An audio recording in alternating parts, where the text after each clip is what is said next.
What is going on, guys? Welcome back to the channel. Have a ton of footage coming up for you guys today. Mainly what we were going to be doing was going to be lowering the daily, putting my work Eurolines back on, putting some new Power Tricks rear camber arms on.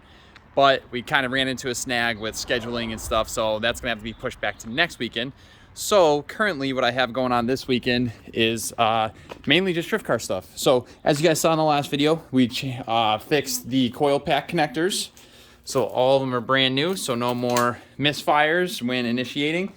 Today, again, I know I've been saying this for the past few videos, I'm gonna actually work on the wiring here, and we're gonna work on the dent. But before we get into any of that, I'm doing some shop upgrades. I'm super pumped about it. So we were able to get some Harbor Freight 5500 LED lights. I got some hangers, some extension cords and whatnot. And then also what I plan on doing is actually running some wiring. So I'm not gonna be doing this today just because me and my dad are gonna kind of set up a plan what we wanna actually do.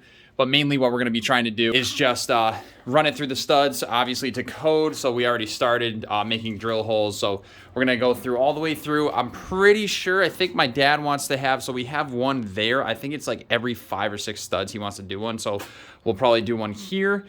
Then we'll probably do one right at the bench. Then we're probably gonna do another one in this corner and then another one on the other side of this window. So there, we just have enough outlets for whatever we wanna do. Again, because like I said prior, this whole wall has all the outlets and there's like 6 or 8.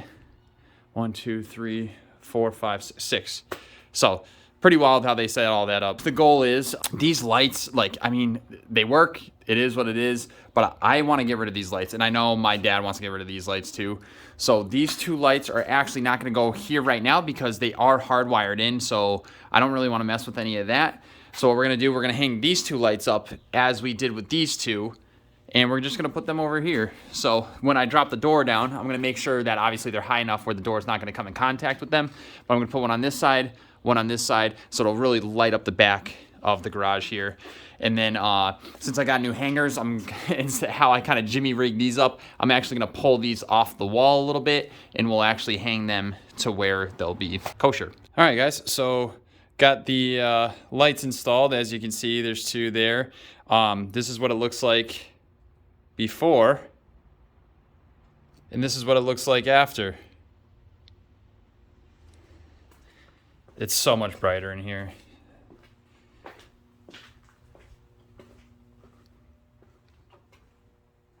So sweet. So the plan is that we are going to, again, delete these 2, and we'll probably just put another 4-footer right in the middle there, another 4-footer right in the middle there, and should be good. We could possibly even put 2 of them, truthfully. But we'll see. We'll go from that. Since we got the walkthrough of the garage, now we're going to work on this dent. So as you can see, it's... The wrap doesn't make it look that bad, but I'm telling you, it's pretty good. Like, yeah, pretty well. So I got these off Amazon. I have 2 of them stuffed in already. I want to see if I can get you guys a little visual here. So I have 2 of those pumps stuck into the area, and I want you guys to see if you can see the metal move. So it's fully pumped up there, and it's very, very, very, very slight. But if you watch this part, you'll actually see it kind of puff out and puff back in. So what I'm gonna do is the 2 that I have stuffed in here, yeah, I can see it moving right now. So the 2 I have stuffed in here are putting a lot of pressure against this sheet of metal, and one's like up here. So one's here, one's here. So now, since I have these 2 filled, I'm gonna try to put one right in the middle here, and hopefully it'll pop it out. I'm gonna show you the exact area where I've been working with. So we're climbing in the back of this drift car. And as you can see, there's these 2 slots here, okay? So with my light on here, you can see where I stuffed that bag in. There's already like a pre-drill, like pre-opened hole down there. I think that's where all like the water from the T-tops run off down. There's like a hose, as you can see the hose right there to the left. So I stuffed the bag in that hole, and then there's another hole, which I don't know if I'm gonna be able to get you guys to see it, but there's the other bulb, there's the other hole. So I got 2 bags stuffed in there, and what I just found out is through this hole, this metal right here is pushed in. This is the fender. So what I'm gonna do is put my third bag, split it between these, basically between this piece of sheet metal and the actual fender area, and I'm gonna see if I can pop it out. So let's see what we got. So far, it's looking really good. The main thing I gotta worry about is this piece right here. So I'm just gonna do some readjusting of the bags, be able to push that out, and pretty much it'll almost be flush. It's looking so much better already.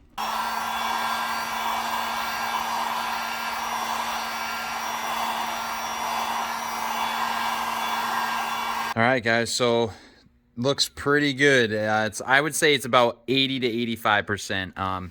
So as you can see, there's still a little indentation right here, and then still this indentation right here on the rocker, but pretty much everything else is almost uniform. I'm still gonna work on it here and there, but I just wanted to see with the tools that I got if I would be able to actually do this. And I would say, yeah, these packs here, whatever these, again, these airbags, they worked pretty well. So now we're gonna start working on that wiring. Working our way here into this wonderful world of wiring. We just gotta basically open this up a little bit, see exactly what wire we rub through, and then just replace. So all I'm gonna do is just snip one end, snip the other end, and then just butt connector a new piece of wire in there. So after doing some diagnosing, it looks like I only hit 3 of them. So one wire is the worst, the purple wire is definitely the worst. This next white wire I got through for sure, got a couple threads off. And then this white and black wire, I just nicked it, it looks like right there. So what we're gonna do, again, we're just gonna snip here, just basically cut this piece out, just add a new piece, and we should be good.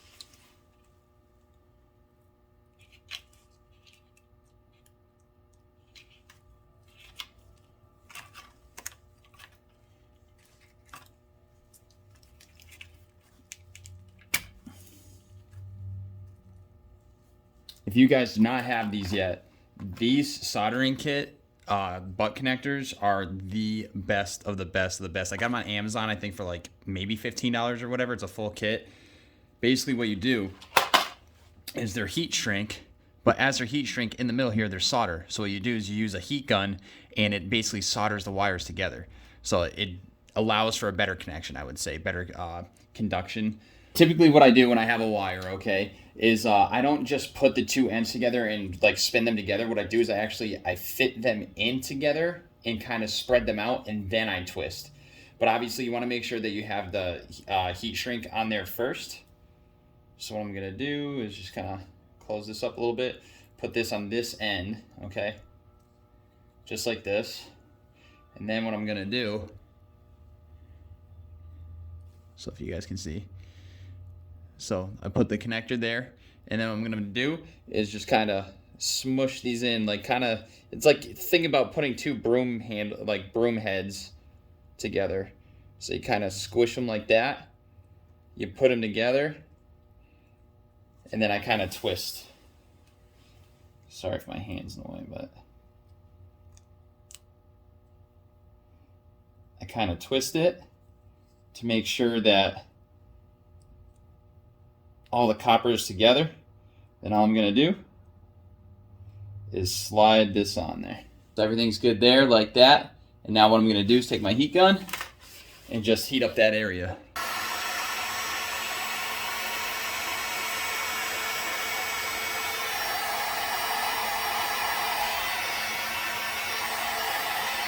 I usually use the highest setting with the heat gun, and you'll see when the solder actually kind of like melts into the other wires.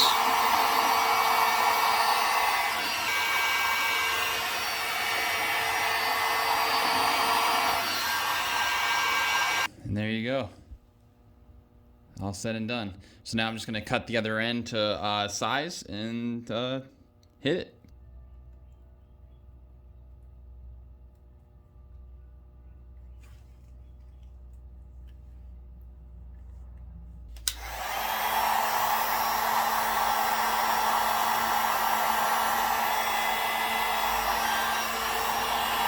Now we're gonna let that cool, and then we're gonna work on our last two wires, and then what I did is I only snipped one end of this protector, because then what I'm going to do is just put this back on and we'll tape it up, and then I'm actually going to clear out these right here. So I'm going to pop these out and get some new zip ties. I'm basically going to zip tie it to the actual fender frame here. So, and then hopefully we won't run into the problem again. And if we do, we'll just have to reassess again and try to figure it out. Okay, so now since I got those two rub through wires done, this one here doesn't look that bad. It looks like I just hit the actual, like I just started to get to the copper. So all I'm gonna do is just electrical tape it up.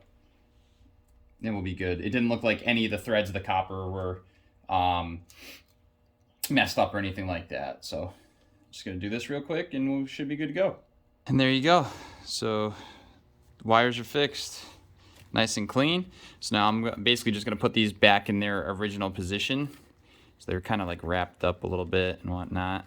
So I'm gonna wrap these up, and then what I'm gonna do is get this protector, put the protector back on it, tape that up, and then what I'll do is probably next week or whatnot, I'll show you guys the whole mounting process.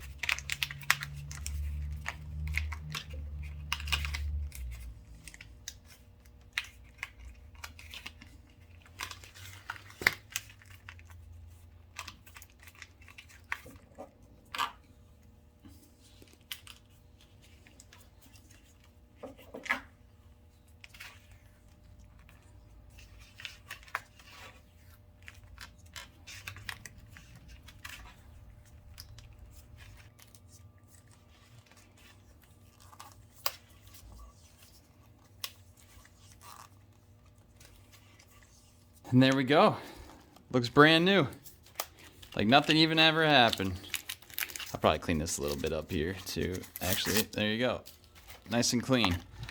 So now what we're gonna do is just kind of get all this zip tied back up to the right correct spot like that. And that'll be it. This is why a lot of people do tubs, okay? So for clearance issues, for angle and stuff, and then also for issues like this, because what they'll do is they'll actually lengthen the harness a little bit higher, a little bit more, and then they'll be able to actually like raise it higher. The issue is, for me, is that if I was just running stock doors, not the Lambo doors, I'd be able to actually just kind of zip tie it up there. But if I do, these actually engage and disengage, so these would get caught in there. So that's why I kind of got shot in the foot with that kit, but it still looks sick, so. But with doing that, I'm pretty done for the day. So we were able to work on the dent. We were able to just check everything out with the wiring situation, get the wiring done, and then also we got all of our shop lights all done. So again, we're gonna swap these out, but besides that, it looks super good, looks super clean. So now I'm just gonna basically wrap everything up. Before I give you guys the outro, I just wanna thank you guys so much for all the support. We are almost at 7,000 subscribers. So if you have not hit that subscribe button, make sure you hit that subscribe button. I really appreciate it, and we're gonna be doing a giveaway. So get ready for it. And if you guys are looking for any additional content, all you have to do is click one of the links here, and that's about it. I'll see you guys in the next one. Peace.